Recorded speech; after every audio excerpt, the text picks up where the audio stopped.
Hey, do you see this planner? And do you see this page of the planner that I've decorated? Well, halfway through decorating this page, I thought that, it'd be really cool to buy more stickers or get stickers from Etsy or something like that. And then I was like, wait, I can literally just do this myself. So yeah, today is my first crack at designing stickers and printing them at home. I hope you like this video, and let's get into the design process. So before I even started designing these stickers, the first thing I thought about was what I wanted to use them for. As I said earlier, I want these stickers to be used for my planner or journaling, something like that, so they need to be small, and I wanted the sticker sheet to be a cohesive color palette. I'm pretty sure that this Hobonichi, which is the type of planner that I just got, is sort of popular as a thing to like journal into and collage and just overall decorate. So I'm really excited to get into that, and of course, it's a very convenient excuse for me to get to design my own stickers and draw more, and who knows, maybe even set up an online store in the future. Plus, it's also an excuse to just draw really cute things and just have fun with bright colors and stuff like that without having to worry about sort of composition and background and shading and all that. So for this sticker sheet, I wanted to add in stickers that I personally like without following a particular theme. So we have Hatsune Miku with the Pokemon collab. This is the fairy type trainer of her, and I really think the design is so cute.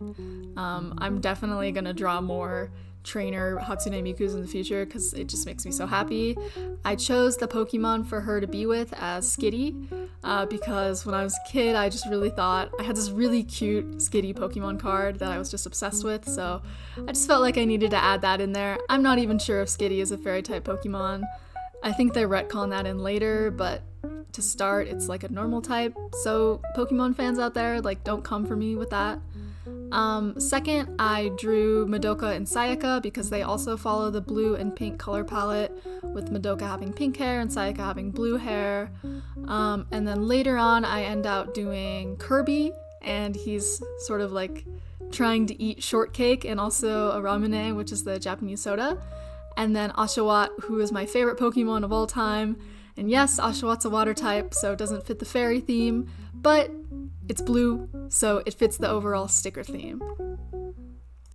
I didn't really design this sticker sheet to sell because it's very much for me. It's things I like. I like Hatsune Miku, I like Madoka, I like Pokemon, I like Kirby, and hopefully other people like those things, but really I wanted to focus on the cohesion in color rather as the cohesion in media or theme or something like that. And although I would not necessarily do this sort of sticker sheet design again, I'm still really glad that I went with it because these characters ended up looking so cute together, and I chose a pretty good pink-blue palette, so everything is very cohesive. Along with that, honestly, this sort of design process was kind of difficult for me, mostly because I'm just really out of practice with doing this sort of very clean and detailed line art.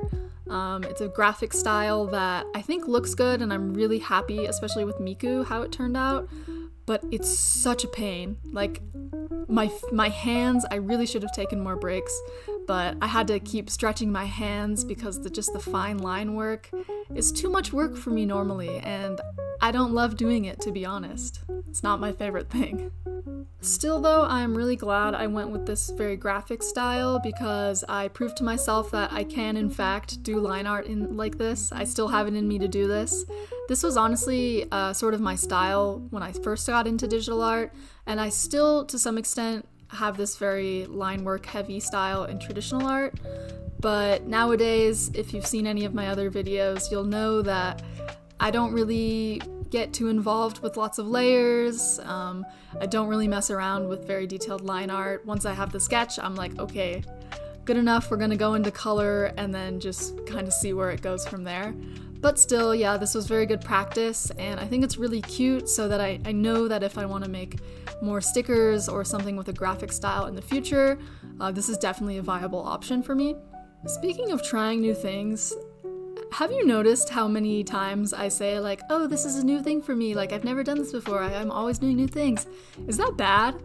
Like, I feel like a lot of times with YouTube or social media in general, you're always told to find your niche and just stick with that. And here I am, like, I just posted a traditional art video.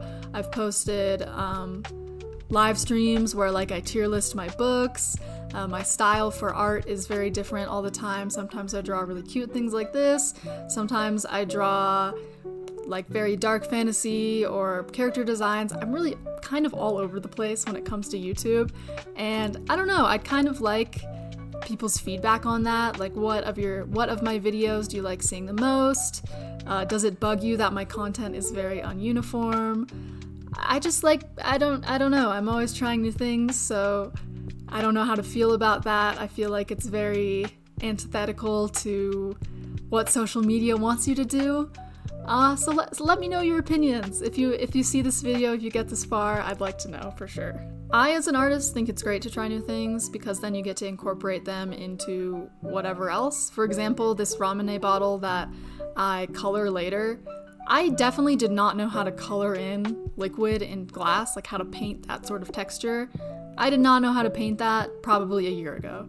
And I've only figured that out from doing a lot of digital painting and looking at reference and just practicing up on those skills. And if I hadn't done that, I wouldn't be able to do this now. So certainly there is a lot of use in trying new things and learning new skills. But also from the content side, it's like, is it boring to watch me constantly do new things and I'm never settling on something, I don't know, dependable? Certainly, I guess I've done series, like character design series and things like that, but recently especially I've been jumping around and it's fun for me, but is it fun for you? Let me know. Speaking of things that art channels probably don't do and may or may not be good for the algorithm, I don't really care. It's book corner time! Woohoo! Clap, clap, clap, clap, clap! I hope that didn't peak my mic. So, it's been a while since I've done book corner. I didn't really have time in my last video, but recently I read a horror novel, and I know that's crazy, I almost always read fantasy, but it was The Haunting of Lee Harker by Darcy Coates, and it was pretty short, like 300 pages, classic haunted house, something's going wrong in the house, but I gotta say, there was some unexpected elements to it that I think made it super, super compelling. And while I have a hard time finding horror novels scary, because I think the big part of horror for me is very visual, like if the monster is creepy or if it's dark or whatever, and then descriptions don't really do it for me as much, I still thought this book was really well written. It kept me wondering the whole time what was happening and sort of what the situation that they were referring to, like what had actually happened with the house, the haunted house. So I would definitely recommend that. I would say maybe if you've read a lot of horror books, it's not like that earth-shattering for you, but for me, as sort of a new horror reader, it was very enjoyable, and yeah, I'm glad I read that. So that was The Haunting of Lee Harker by Darcy Coates. I would also recommend Where He Can't Find You, also by Darcy Coates, which is like woods and mines and serial killers, sort of. That was also one that I read by her, but I did like this one more, so that's my book corner for today's video. Hope you enjoyed. And if you ever want more book recommendations for me, please comment, because I love to talk about books. I'm shouting but whispering so I don't peak my mic. Yay! And I've talked so long, I've gotten to the end of the sticker design section of this video. I'd say that designing the stickers themselves was very easy because I did a lot of planning and I had a lot of references to use. But for some reason, the hardest part of this video was choosing the layout of the sticker sheet. There's something about like that level of design for me. I don't know what you would call it. I guess graphic design, more or less. I'm so bad at. Like, you'd think I'd be good at it. I guess I'm an illustrator.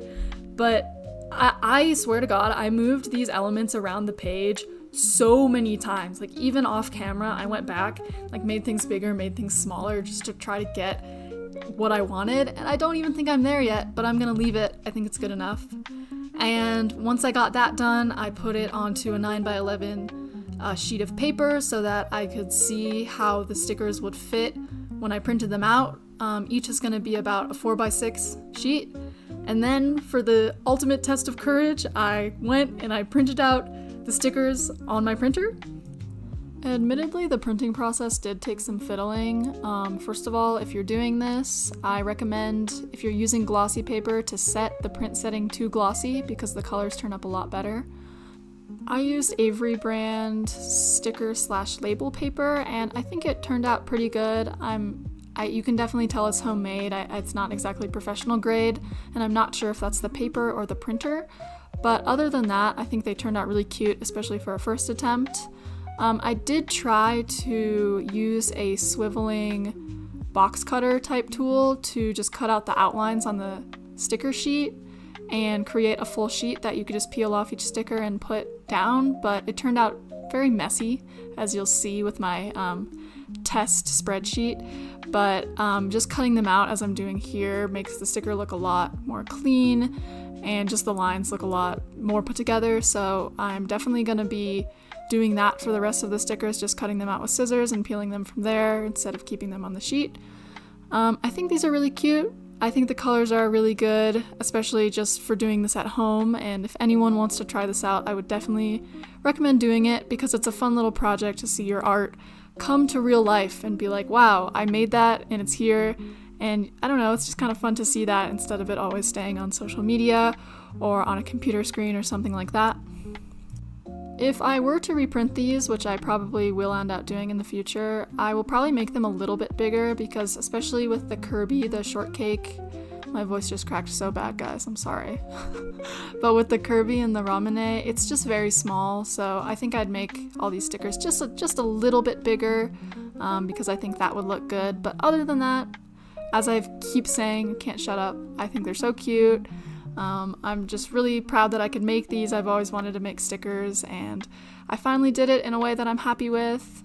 I'll definitely be using these in my planners, and here's all of them but Oshawott. Sorry, Oshawott, no space for you, but there they are, and they're pretty cute. So I hope this video was helpful to you, or at least entertaining. And if you have any questions about the whole process, please do ask in the comments, something like that. But yeah, thank you so much for watching. I hope to see you in the next video. Bye!